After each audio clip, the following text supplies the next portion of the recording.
네, 반갑습니다. 네, 한 주 쉬고 저희가 이제 두 번째 오순절 시대의 두 번째 시간을 가지려고 합니다. 어, 이제 저희가 사도행전의 후반부, 이 유럽으로 선교가 확장되고 또 로마의 복음이 선포되는 그 때까지 우리가 다루려고 합니다. 사도행전에서 이제 보여주고 있는 이 두 번째 선교 여행, 사도 바울의 두 번째 선교 여행은 이 오순절 시대 2부의 시작을 이제 알립니다. 지난 시간에 우리가 마지막 부분에 보았던 것처럼 예루살렘 공의회를 통해 이방인의 할례에 대한 이 교회의 공식적인 입장이 결정됩니다. 그리고 그 입장을 전달함으로써 이방인의 할례 문제로 교회들을 흔들고 있는, 특히 이방 교회를 흔들고 있는 거짓 선생들로부터 교회들을 돕고 지키고자 그런 목적으로 사도 바울과 바나바는 2차 선교 여행을 떠납니다. 그리고 지난번에 말씀드린 것처럼 2차 선교 여행의 성격은 재방문이 좀 더 큽니다. 그래서 교회 개척하는 것보다 교회를 방문할 이제 계획이 더 컸던 것이죠. 또 한 가지가 하나 더 있었는데, 이때가 바로 이 글라디오 로마 황제가 유대인들을 이제 로마에서 추방했을 때입니다. 그래서 그리스도인들을 포함한 대다수의 유대인들이 이제 로마를 벗어나서 흩어졌던 시기라는 것이죠. 바울과 바나바는 처음으로 이 선교 여행을 처음 선교 여행을 출발했을 때와 달리 2차 이 선교 여행은 조금은 이제 다른 모습들이 나타납니다. 1차 여행 초기에 특정 이유로 선교를 포기했던 이 마가 요한이 2차 선교에 다시 합류하는 문제를 두고 바나바와 바울이 이 의견 다툼이 생겼던 것이죠. 성경은 누가 더 잘못한 것인지 시시비비를 가려주지 않습니다. 오히려 바울과 바나바가 이후에 더 성공적으로 사역을 감당했을 뿐만 아니라 특히 바울에게 디모데, 누가, 아굴라, 브리스길라와 같은 이 동역자들이 더 합류해서 주의 영광을 위해 귀히 쓰였다라는 것을 우리에게 보여줍니다. 또한 바나바를 통해 마가는 실패한 제자에서 요긴한 주의 일꾼으로 주의 제자로 거듭났음을 우리는 후에 알게 됩니다. 이 다음의 사진들을 보면 이 마가가 알렉산드리아에서 최초로 세운 교회 사진입니다. 이 외부이고요. 그리고 이 내부 사진이죠. 그는 베드로의 설교 통역관이자 그리고 베드로의 도움으로 마가복음을 기록한 사람이 되었습니다. 무엇보다 사도 바울은 스스로 그가 마가 요한이 안 된다라고 여겼던 자였잖아요. 그런데 그를 나중에 마가를 자기의 동역자이자 주의 일꾼으로 인정합니다. 누가만 나와 함께 있느니라 내가 올 때 마가를 데리고 오라 그는 나의 일에 유익하니라. 이게 사실은 바나바의 이런 섬김, 포기하지 않는 인내 덕분이었던 것이죠. 그의 어머니가 예루살렘 신자들의 집회 장소로 사용됐던 집을 가지고 있었고, 우리는 흔히 마가의 다락방이라고 이야기하지만 아마도 마가의 어머니의 다락방이겠죠. 그것이 오순절 성령강림에서 성령강림이 일어난 그 모임 장소로 쓰였을 가능성이 매우 높습니다. 따라서 우리는 2차 선교여행을 앞두고 크게 다투면서 갈라졌던 이 바울과 바나바의 부끄러운 연약함이 오히려 하나님 사역에 귀히 쓰였다는 사실을 좀 기억했으면 좋겠습니다. 그것은 부끄럽긴 하지만 실패한 것은 아니라는 거죠. 우리 선교여행 지도를 한번 보았으면 좋겠습니다. 본래 첫 선교여행 때 세워진 신앙 공동체와 교회를 둘러볼 목적이었습니다.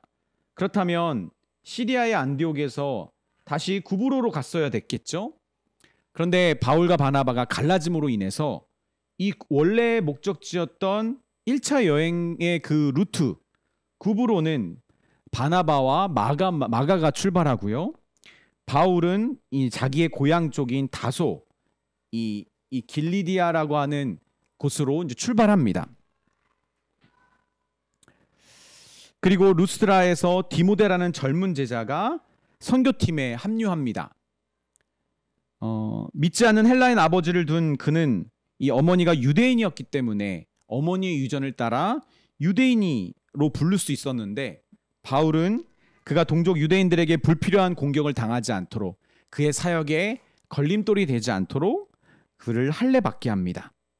그래서 교재 226페이지를 보면 이방인 디도에게 절대로 할례를 받지 못하도록 금했지만, 유대인이었으나 아버지의 문제로 그동안 할례를 받지 못했던 디모데가 사역에 어려움이 없도록 디모데와 그의 사역지를 위해서 바울이 지혜를 발휘했다라고 우리는 볼 수 있는 것이죠. 1차 선교 여행의 종착지였던 여기 더베와 루스드라, 그 지역을 지나서 비시디아 안디옥까지 이르렀던 선교팀이 본래 이 아시아, 소아시아, 에베소와 밀레도 같은 이 아랫 도시로 이제 나아가서 새롭게 복음을 전하려고 했습니다. 바울과 실라 그리고 디모데가. 그런데 하나님께서 그 길을 막으십니다. 그래서 바울은 어떻게 하죠? 그러면 위쪽으로 가야겠다. 비두니아와 본도 이쪽 위쪽으로 올라가려고 했습니다. 그래서 갈라디아를 지나서 이렇게 올라가려고 했는데 성령님께서 또 막으십니다. 그래서 사도 바울의 선교팀은 결국은 이제 이쪽 루트로 드로아를 지나 이제 마게도냐로 이제 가게 되었던 것이죠. 특히 이 마게도냐 사람 하나가 이제 꿈에서 나타나서 자기에게 건너와서 우리를 도우라라고 하는 하나님의 메시지를 이제 사도 바울이 듣게 됩니다. 그리고 사도행전을 기록한 누가는 바로 이 지점, 이 사도행전 16장 9절부터 10절까지의 내용부터 이제 바로 여기서부터 우리라는 이제 주어를 사용하면서 이때 누가가 합류했음을 우리에게 알려줍니다. 배를 타고 선교팀은 이제 마게도냐 빌립보의 지역으로 먼저 네아폴리 빌립보 지역으로 이제 넘어갑니다. 이 로마의 식민지 중에 하나였던 이 빌립보 지역, 유대인들이 부족해서 회당은 없었습니다. 그러나 대다수 이방인들이 가득했던 이 도시에서 바울은 이 자색 옷감 장사하는 부유한 상인이자 하나님을 경외했던 루디아라는 여성을 만납니다. 그리고 복음을 들었던 이 여인은 자신의 가족과 하인들을 비롯해서 모든 사람들과 함께 침례를 받게 됩니다. 그렇죠? 교회가 세워졌다라는 의미예요. 이것은. 그리고 점치는 귀신 들린 여종 하나를 귀신에게서 쫓아내고 이 바울의 선교팀은 이 일로 이 귀신 들린 종의 주인에게 이제 고소를 당합니다. 그리고 매를 맞고 투옥당하는 일까지 이제 생깁니다. 큰 지진으로 감옥에서 풀어주셨던 하나님의 은혜를 통해, 그 기적을 통해 그 감옥 간수와 그의 온 집안이 구원을 받게 되는 역사, 그렇죠? 그런 놀라운 역사까지 이제 일어납니다. 이것이 바울이 평생 동역자로 남았던 이 빌립보 교회와의 인연입니다. 그래서 저자가 227페이지 맨 밑에서 한 7번째 줄에 이제 이 빌립보 교회가 바울과 평생의 동역자였다라고 말하잖아요. 바울이 투옥되었을 때도 바울을 향한 지원과 사랑을 아끼지 않았던 빌립보 교회, 그렇죠? 루디아와 그리고 이 간수의 가족을 구원한 사건이 있었다는 것, 그리고 귀신 들렸던 여종을 이제 풀어주었던 사건이 있었다라는 것, 그래서 기억했으면 좋겠습니다. 간수의 집에서 나왔던 이 바울과 실라는 이제 루디아의 집에서 선교팀과 다시 합류합니다. 그리고 마게도니아의 수도였던, 당시 인구 20만 명 정도였던, 그래서 유대인들도 상당히 많았던 데살로니가에 도착합니다. 그리고 그곳 회당에서 하나님의 말씀을 3주일 연속 사도 바울은 가르쳤다라고 말합니다. 그리고 특별히 강론했다, 하나님의 말씀을 해석하며 가르쳤다라는 표현을 사용하잖아요. 이때 바울은 예수가 성경이 예언하는 그리스도라는 것을 가르쳤고요. 그리고 그렇게 가르치니까 하나님의 말씀의 능력이 이 데살로니가에 나타납니다. 많은 헬라인 큰 무리와 상당한 귀부인들도 믿기 시작했다고 했어요. 근데 그러자 그렇게 예수님이 하나님 말씀을 전했을 때 많은 무리가 예수님을 믿기 시작했던 것처럼, 그때 이제 유대인들이 시기 질투하기 시작합니다. 유대인들이 불량한 자들을 데리고 소동을 일으키면서 이 믿음의 문을 열었던 야손의 집에 침입해서 바울과 실라를 찾습니다. 없으니까 야손을 붙잡아 이제 투옥시키기도 했습니다. 나중에 이 야손과 그 형제들에게 큰 화가 있을 것을, 데살로니가 교회들에게 큰 어려움을 줄 것을 염려했던 사도 바울은 급히 이제 베레아로 밤중에 이제 이동하게 됩니다. 여기서 데살로니가에 일어난 일들을 우리가 한번 짚어볼 필요가 있는 것 같아요. 몇 주 동안 예수 공동체가 급히 형성됩니다. 그래서 바울을 포함한 선교팀이 금방 떠나는 바람에 이 교회의 대다수 신자들은 초신자들이었고요. 그리스도인 제자가 된 지 이제 얼마 되지 않은 사람들이었던 것이죠.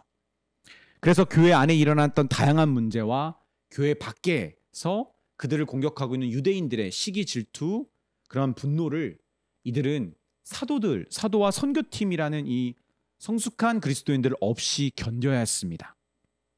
그래서 여러 모양으로 바울은 그들을 염려했고요. 그리고 그들을 위해 기도했습니다. 근데 생각보다 그들이 훌륭하게 신앙과 공동체를 잘 지켜냈고요. 그렇게 기도했던 사도 바울은 2차 선교여행 막바지에 디모데를 보내면서 그들을 편지를 주고받으면서 디모데를 통해 그들을 격려했던 것입니다. 이게 바로 데살로니가 전후서입니다. 그래서 데살로니가 전후서를 보면 처음에는 데살로니가 교회 성도들이 얼마나 이 사도도 없이 교회를 잘 지켰는지, 그들의 이런 헌신과 그들의 그런 믿음 앞에 순결함이 얼마나 하나님 앞에 그리고 이웃들에게 큰 기쁨이 되었고 도전이 되었는지 바울은 칭찬합니다.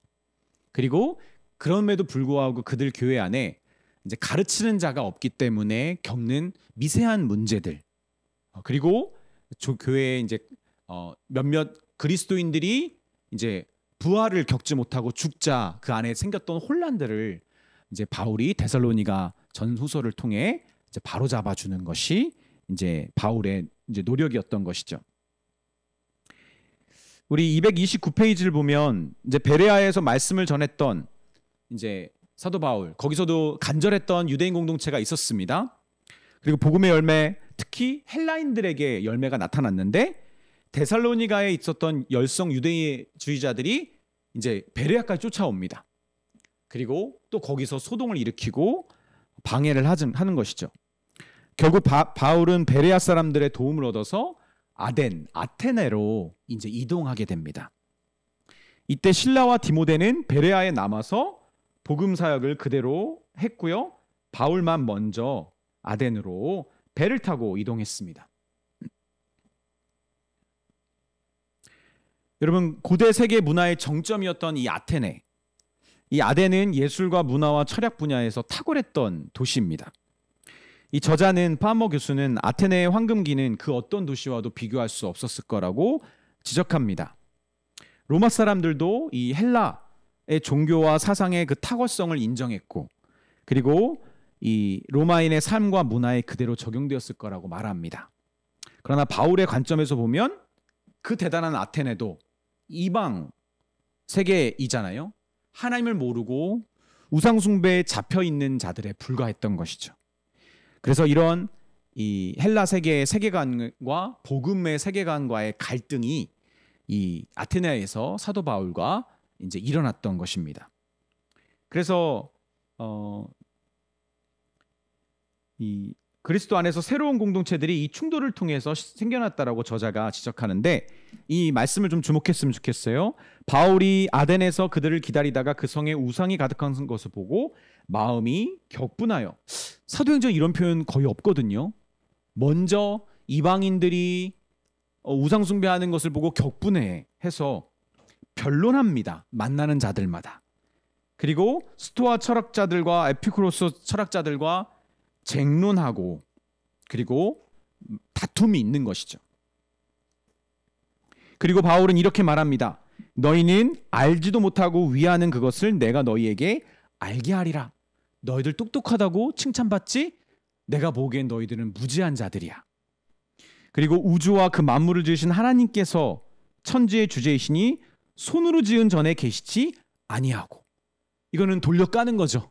아테네는 사람 손으로 지은 것 중에 최고들이 모여 있는 곳이잖아요. 그런데 하나님이라는 신은 사람이 지은 것에 거하시는 분이 아니다. 사람의 손으로 섬김 받으시는 분도 아니다.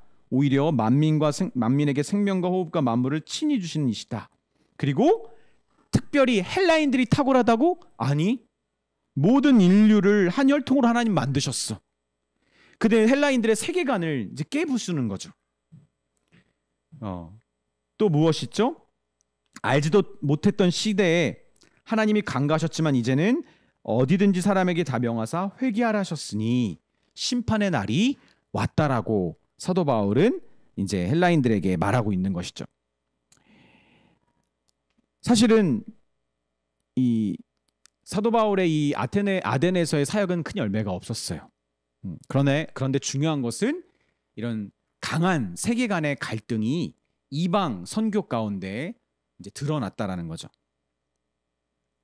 제가 신혼여행 때 그 로마 바티칸에 들어가서 그 이제 작품들과 그리고 건축물들을 구경했습니다. 특히 성 베드로 성당의 이제 웅장함을 보면서 이제 많은 사람들이 감탄하고 그리고 압도되는 그런 느낌을 받았다라고 하는데, 저는 정말 정직한 마음으로 그때 지나친 이 사람의 건축에 대한 역함을 사실 느꼈습니다. 왜냐면 사실 그냥 가장 먼저 들었던 생각은 여기에 얼마나 많은 수많은 그 서민들의 피와 땀이 거기에 이제 사용됐을까를 생각해 볼 때 너무 가슴이 아팠어요. 네, 여러분, 여기 이 파르테논 신전을 보십시오. 물론 이것이 우리가 생각하는 것보다 엄청 크진 않아요.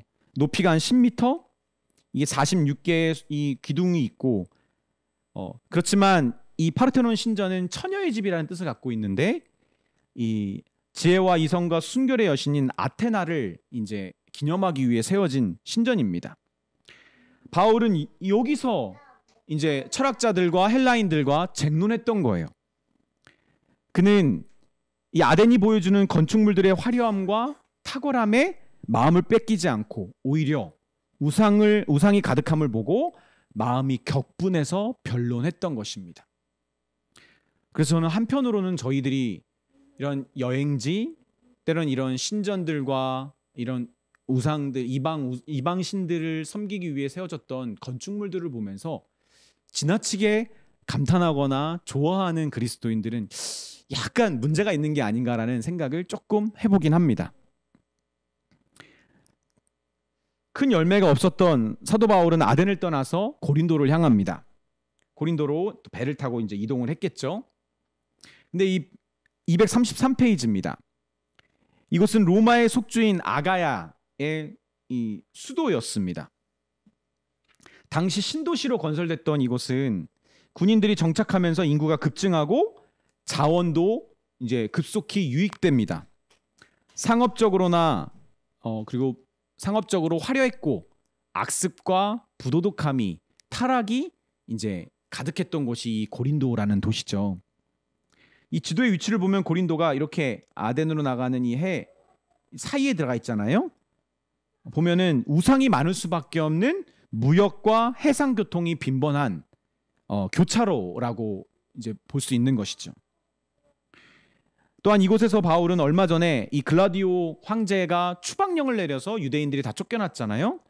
그때 쫓겨났던 그리스도인 유대인들 중에 브리스가와 아굴라, 이 브리스길라 혹은 브리스가라고 부르는 이 로마 출신의 그리스도인 유대인 여인. 아마도 만학자들은 브리스가 이 여인이 더 믿음이 좋았을 거라고 봅니다. 그래서 그녀의 이름을 더 앞으로 놓는 경우가 많았다라고 보는데, 어쨌든 이 부부를 만나게 됩니다. 이들은 바울과 함께 천막을 만드는 생업을 같이 하면서 복음의 귀한 동역자로 이제 세워지게 됩니다. 또 한 가지 바울이 우리 고린도 선교에서 기억해야 될 특징이 있어요. 첫 번째는 동역자 부부가 바울과 합류했다라는 거. 두 번째가 있습니다. 이 고린도에 도착했을 때 브리스가 아굴라 부부가 합류했고, 그리고 이 실라와 디모데도 베레아로부터 돌아옵니다. 고린도로 합류를 합니다. 그리고 이곳에서 바울은 말씀에 사로잡혀서 유대인들에게 강력하게 예수님의 복음을 전하기도 하고요. 그리고 하나님을 경외하는 디도, 유스도라고 하는 회당에서 영향력이 있는 사람, 그리고 회당장 그리스보와 그의 온 집안의 사람들, 그리고 수많은 고린도 사람들이 듣고 믿어서 침례를 받아 교회 공동체가 세워졌다라고 말하고 있습니다. 그런데 신기한 것은 우리가 상반기 때 보았던 것처럼 바로 이때 어디서도 볼 수 없었던 바울의 영적 침체가 일어났다는 것이죠. 그렇죠? 바울의 영적 시험이라고 할 수 있겠지만 사역이 정말 가장 왕성한 그 자리에서 사도 바울은 영적 침체를 겪었다라는 겁니다. 그래서 근데 그때 바로 하나님께서는 밤의 환상 가운데 그에게 나타나서 말씀해 주십니다. 우리 예곤이 열심히 잘 듣네. 멋집니다. 네. 어떤 말씀을 하시냐면 사도행전 8절 9절 11절에 밤에 주께서 환상 가운데 바울에게 말씀하시되 두려워하지 말며 침묵하지 말고 말하라. 바울은 말하고 싶지 않았던 것 같아요. 더 이상 복음을 전하고 싶은 마음이 이제 사라졌던 것 같아요. 내가 너와 함께 있으며 해롭게 할 자가 없으니 이 성중에 내 백성이 많음이라 하시더라. 그렇게 아데네의 그 강력한 신전과 웅장함과 탁월한 철학자들과 1대1이 아니죠. 1대 다수로 정말 대면했던 그 강력했던 사도 바울이 고린도에 와서는 이상하게 그 고린도의 도시의 그 우상들의 그 타락함에 그들의 무례함에 그리고 바울을 깔보는 모이는 모습으로 바울을 깔보는 사람들의 바울은 시험에 들었던 것이죠. 근데 하나님 그래서 아마 떠나고 싶었던 것 같아요. 근데 하나님은 그를 붙잡으십니다. 이 성중에 내 백성이 많다. 1년 6개월을 머물며 그들 가운데서 하나님의 말씀을 가르치니라. 바울은 처음이었을 거예요. 이렇게 오랫동안 선교 여행 가운데 한 도시에 머물렀던 것이. 사도 바울이 그래서 뭐라고 말합니까? 바울이 뭘 발견했습니까? 그러므로 내가 그리스도를 위하여 약한 것들과 능욕과 궁핍과 박해와 공고를 기뻐하느니. 왜? 바울이 자기의 연약함을 기뻐할 수 있습니까? 바울이 왜 다른 신자들 그리스도인이라고 하면서 영적 침체와 연약함에 갇혀 있어서 제대로 된 사역을 못하는 사람들을 보고 그 사람들을 함부로 판단하지 않습니까? 바울은 알기 때문이죠. 오히려 우리가 약한 그때에 강하다라는 것을, 그 그리스도의 능력이 무엇인지를 사도 바울은 직접 이 고린도를 통해서 경험했던 것 같아요.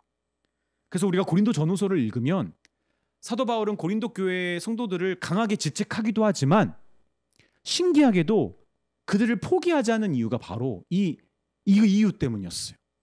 자기가 연약할 때에 우리의 강함 되시는 예수 그리스도의 복음의 능력을, 그 가치를 사도 바울은 고린도 교회에게 향해 갖고 있는 거예요. 그래서 그들을 향한 그 편지, 고린도 전후서를 포함해서 총 5번의 편지가 오고 갔을 텐데 포기 못하는 거예요. 바울도 고린도 교회를.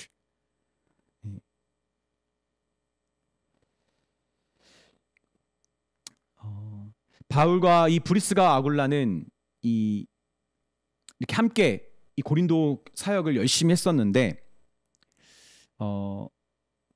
이렇게 1년 6개월 동안 고린도 교회 공동체를 세우면서 하나님이 이렇게 말씀하신 것처럼 그 풍성한 전도의 열매를 결국은 맺게 됩니다. 바울은 떠나고 싶었지만 머물렀잖아요. 그리고 하나님이 열매를 맺게 하셨어요. 그리고 고린도전서 첫 인사에 누가 나오냐면, 이제 고린도를 떠날 때 왜 떠나게 되냐면 회당장 소스데네라고 하는 사람이, 다른 이제 그리스도 말고 회당장 소스데네라는 사람이 회당장이 됐는데 그 사람도 예수님을 믿게 돼요. 그래서 바울 대신에 핍박을 받게 되거든요. 근데 고린도전서 첫 인사에 바울이 이렇게 인사하거든요. 나 바울과 내 형제 소스데네는 이라고 그의 형제가 이름이 나옵니다. 234페이지 밑줄, 맨 밑에 줄을 보면 그 내용이 나오죠.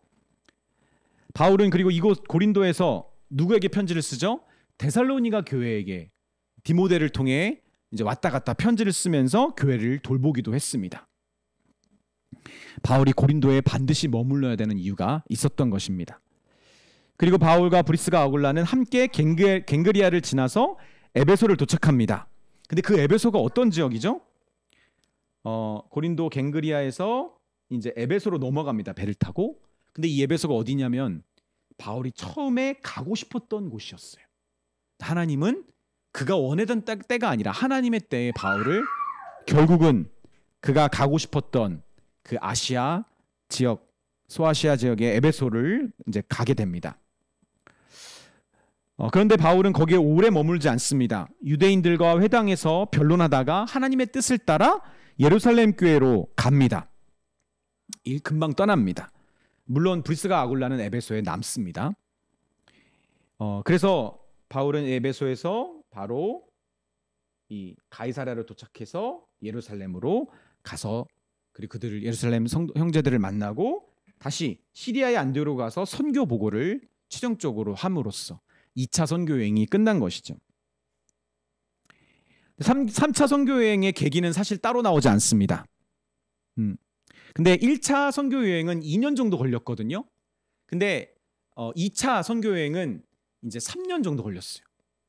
근데 3차 선교 여행은 총 합치면 5년. 그러니까 1차와 2차를 합친 정도의 기간, 아주 긴 기간 동안 선교 여행을 다녀왔습니다. 이 브리스가 아굴라를 통해 에베소 교회의 상황에 대해서 바울은 계속 들었을 거예요. 그래서 그는 비시디아 안디옥에 있다가 잠깐 이 시리아 안디옥에서 비시디아 안디옥으로 넘어갔다가 여기서 갈라디아와 부르기아의 땅을 지나서 그들을 교회를 다시 돌보고 그리고 에베소로 정착해서 에베소에 얼마 동안이냐면 거의 3년 동안 있게 됩니다.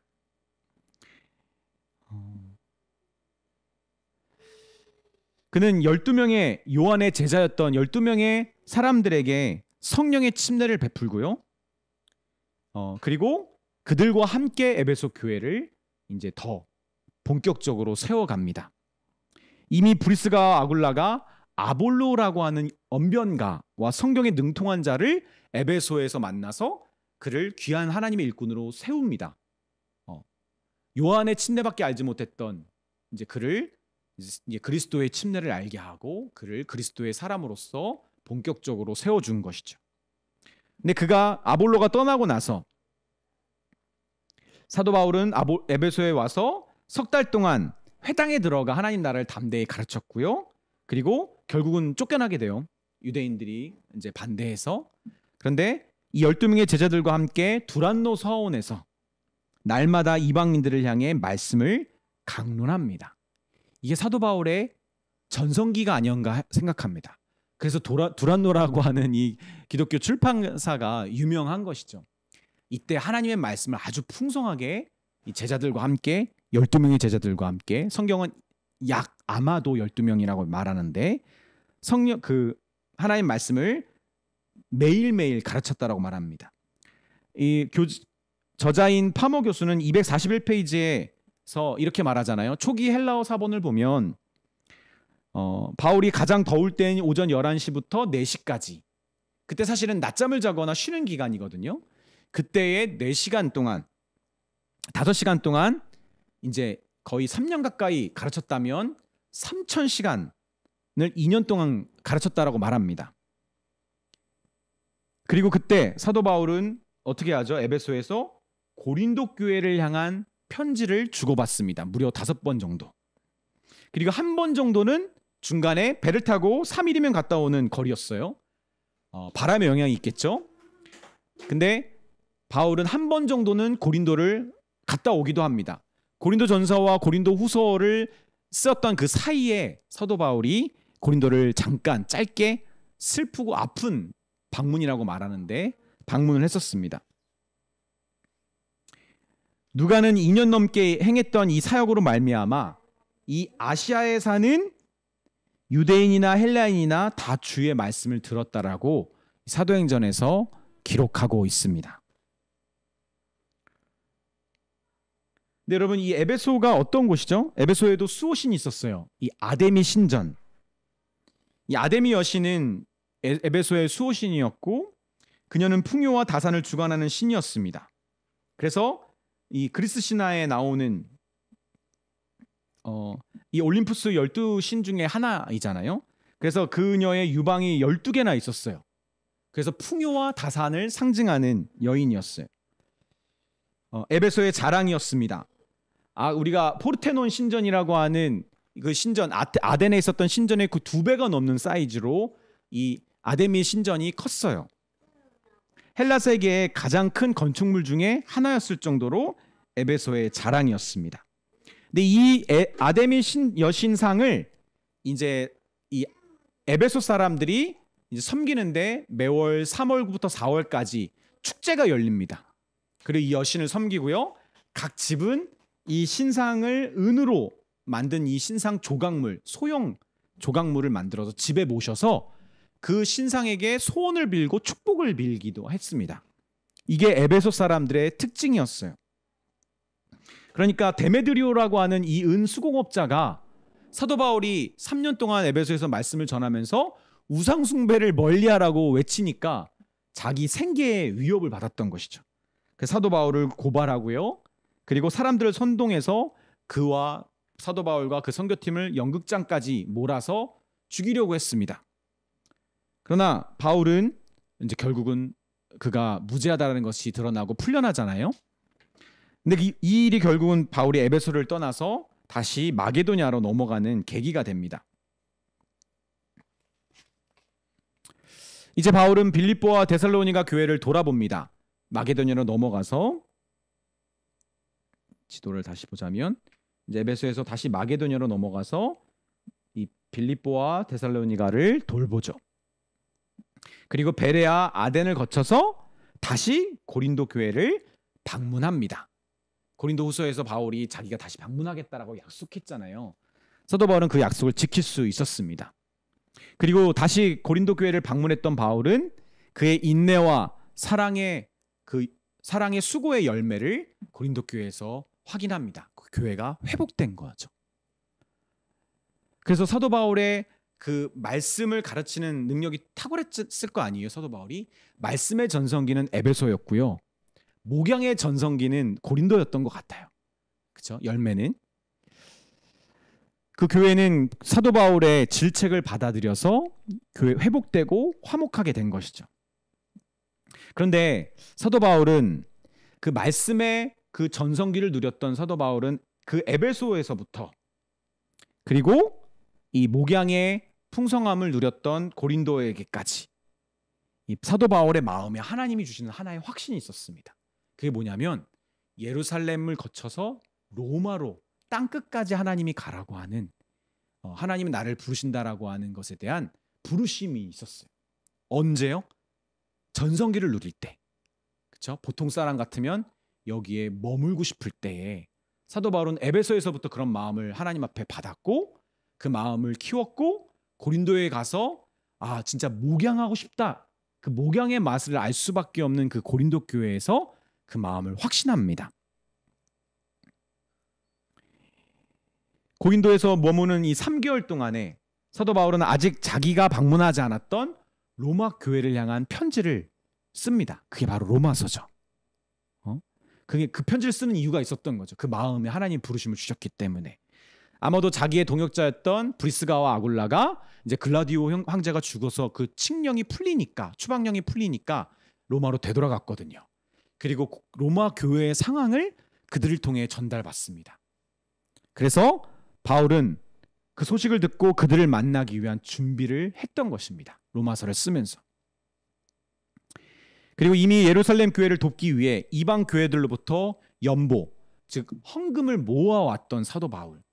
이거 되게 중요한 거거든요. 우리가 잊을 수 있는데 많은 사도 바울 학자들이 강조하는 건데 너무 지나치게 강조해서 저는 약간 거부감을 보이기도 했는데 이 이방 교회들을 향한 편지들 있잖아요. 데살로니가, 빌립보, 그리고 로마서 다 헌금을 모으기 위한 목적이 방문 가운데 있었다라고 많이 강조해요, 학자들이.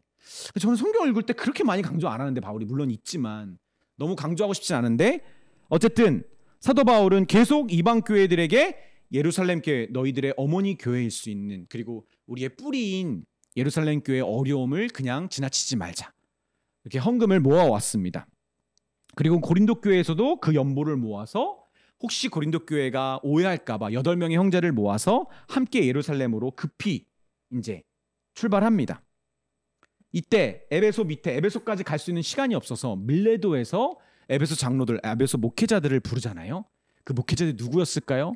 그냥 제 추측은 그 3년 동안 이제 에베소에서 말씀을 강론하는 그 사역을 도란노에서 같이 했던 12명의 그 제자들이 아니었을까 생각합니다. 참 신기하죠. 3년 동안 말씀을 강론하고 그리고 놀라운 능력을 나타냈을 때 12명의 제자들이 함께 했었고요. 그리고 마지막 이별의 자리에 사랑의 권면과 이별을 하는 밀레도에서 이별하는 그 장면에서 12명의 제자들이 있었을 가능성이 높지 않았을까. 약간의 작은 예수의 모습이 저는 드러난다고 보입니다. 너무 지나치게 이것을 이렇게 끼워 맞출 필요는 없습니다. 바울은 예루살렘으로 들어가지 말라는 2번의 예언과 권면을 들었습니다. 그러나 그는 가이사랴에 도착했다가 예루살렘으로 가기를 멈추지 않습니다. 250페이지 밑에 문단을 보면 이미 예루살렘 지도자들이 점점점 더 거세진 이 그리스도인 공동체와 이방인들을 향한 이제 그 거부하는 마음들이 있었고요.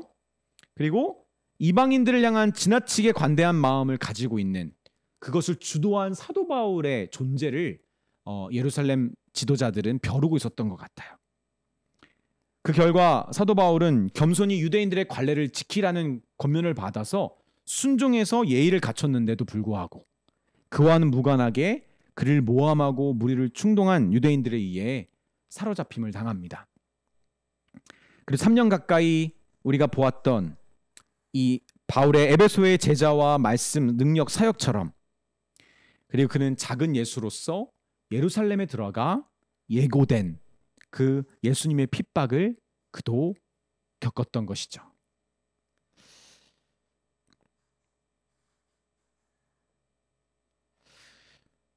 누가는 바울이 산헤드린 종교재판소에서 대제사장 아나니아에게 신문받은 부분을 주목합니다.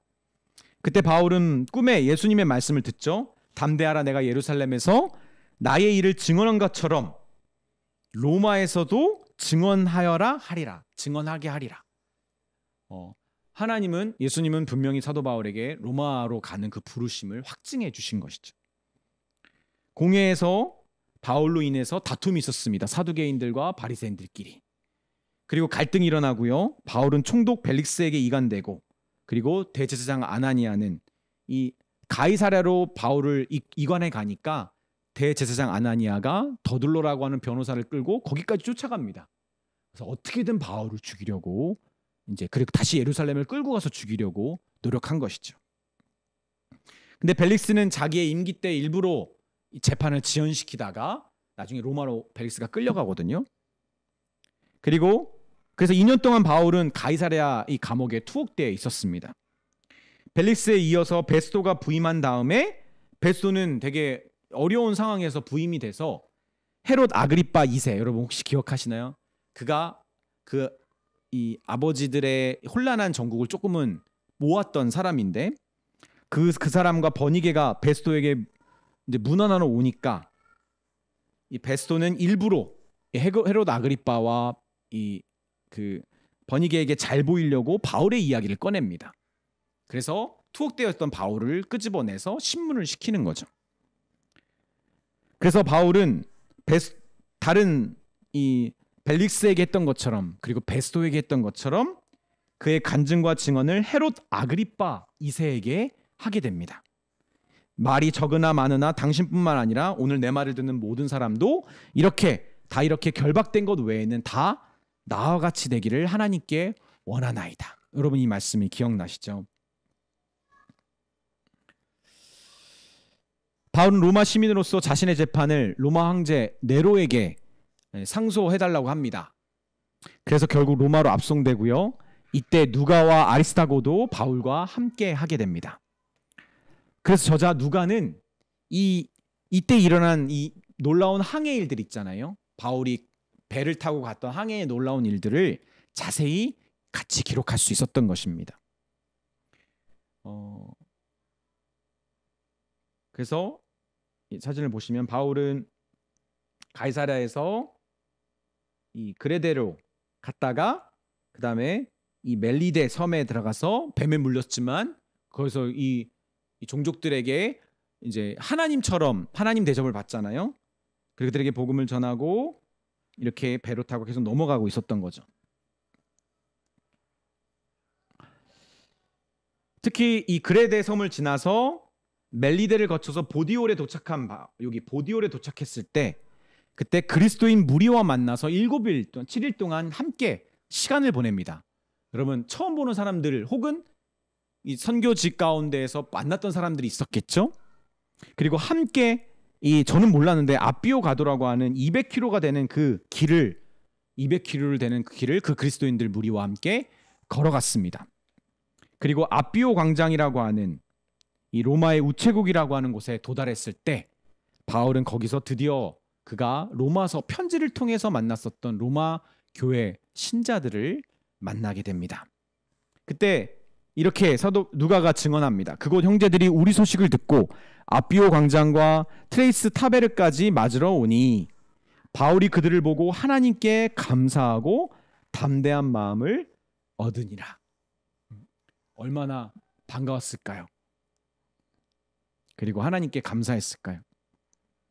결국 바울은 쇠사슬에 매인 사신으로 로마에 도착했고 가택 연금된 상태로 자기를 방문한 모든 사람에게 그리스도를 전하면서 증언합니다. 바로 이때 나중에 성경에 무려 11권 정도를 사도 바울이 썼잖아요. 27권의 신약 성경 중에서. 근데 그 중에 절반 이상을 바울이 가택 연금된 상태에서 쓰게 됩니다. 옥중서신으로 분류되는 에베소서와 그리고 빌립보서, 골로새서, 빌레몬서. 특히 에베소서, 빌립보서, 골로새서는 한꺼번에 써서 전달했을 가능성이 높습니다. 한 번에. 그래서 같이 회람할 수 있도록 편지를 썼을 것입니다. 파머 교수는 256페이지 마지막 줄에 이렇게 지적합니다. 약간 책이 왔다 갔다 하는 내용이 좀 있었죠. 256페이지 마지막 줄에 이는 바울 자신이 쇠사슬에 묶인 바 되었어도 하나님의 말씀은 매이지 아니하기 때문이었다. 말씀을 인용해서 바울의 말씀을 인용해서 이 말을 하죠.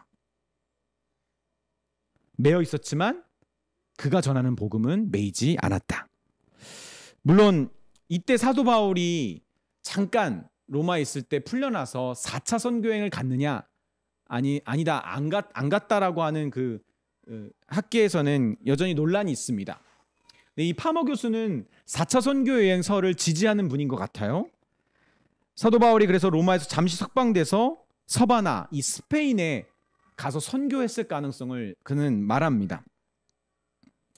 그래서 다시 두 번째로 로마에 투옥됐을 때 사도 바울이 그때 목회 서신을 기록했을 거라고 이 교수는 말하는 것이죠. 그게 바로 그 목회 서신입니다. 디모데 전후서와 디도서. 그게 바로 두 번째 투옥 때 기록했을 거라고 보는 것이죠. 사도행전의 저자 누가는 사도행전을 마무리하면서 2년 동안 자기에게 오는 사람들을 모두 바울이 영접하고 하나님 나라를 전하며 주 예수 그리스도에 관한 모든 것을 담대하게 거침없이 가르쳤다라고 증언합니다. 이게 사도행전의 마지막 구절이잖아요. 그러면서 그가 비록 갇혔지만 그가 전하는 복음을 그리고 하나님이 부르신 로마로 부르신 주님의 부르심을 그는 끝까지 다했음을 보여주는 것이 이 사도행전인 것 같습니다. 그래서 저는 이 오순절 두 번째 2부를 보면서 여러분과 두 가지를 좀 같이 기도해 보고 싶어요. 첫 번째는 사도 바울은 자기의 사역의 열매가 가장 풍성하고 그리고 머물고 싶을 때 그 자리에 머물지 않고 계속 하나님의 인도하심을 구했다라는 겁니다. 우리는 아직 그런 시절이 오지 않을 수도 있지만 저도 사실 그럴 때가 있었거든요. 머물고 싶다. 그리고 그때가 하나님이 떠나라는 사인과 같았어요. 사실은. 근데 저는 이것이 너무 동감이 되는데 하나님의 사람은 이 땅 그리고 어떤 특정한 사역을 넘어 하나님의 부르심을 계속 따라가야 되는 사람들이다. 우리도 하나님께서 이제 좀 살만하면 부르시는 그 하나님의 부르심 우리가 귀담아 듣고 그것이 맞다면 그 길을 향해 또 나아갈 수 있는 저희들이 되었으면 좋겠습니다. 두 번째는 바울은 그가 열심히 나아가서 전하고 세웠을 때, 그때보다 오히려 갇혔을 때 더 많은 말씀을 기록했을 뿐만 아니라 그 말씀들로 어떻게 됐죠? 무려 2000년간 제자들이 세워지고 교회가 견고해졌습니다. 사도 바울이 했던 25년간의 사역보다 여러분 2000년의 사역을 이 갇혀 있을 때 그가 한 거예요. 여러분 이것이 놀랍지 않습니까? 하나님은 2000년 동안 그가 갇혀 있었던 그의 사역을 통해 행하셨다라는 거죠. 여러분 우리의 삶이 그것이 건강과 재정과 여러 가지 환경으로 인해 매여 있고 갇혀 있고 제한적이다 할지라도, 보이는 다른 사람만큼이나 그렇게 되게 파워풀한 사역과 그런 삶을, 그리스도인의 삶을 살 수 없는 사람이다 할지라도, 그런 교회다 할지라도 여러분 정말 그게 끝일까요? 저는 아닌 것 같아요. 하나님은 그 사람의 그 흔적도 없이 잠깐 반짝였다가 끝나는 그 삶을 통해, 불꽃 같은 그 삶을 통해, 그런 교회를 통해 하나님은 반드시 역사하신다는 거죠. 전 이것을 소망했으면 좋겠습니다. 오히려 하나님은 매어있는 자를 통해 더 위대한 일을 하신다는 것을 우리가 기억했으면 좋겠습니다. 여러분 바울이 세웠던 교회들 다 사라졌어요. 그러나 말씀을 통해 사도 바울은 계속 교회를 세워가고 있습니다. 저희도 이런 삶을 같이 소망했으면 좋겠습니다. 이 우리 두 가지, 우리 주님 우리가 머물지 않고 열매를 받다고 해서 거기에 정착하는 것이 아니라 하나님의 부르심을 계속 따라갈 수 있는 그리스도인이 되기 원합니다. 또한 주님 매여 있을 때, 연약할 때 오히려 하나님이 더 귀히 쓰신다는 것을 기억하고 내 삶을 향한 소망을 잃지 않게 해 주십시오. 우리 같이 기도하겠습니다.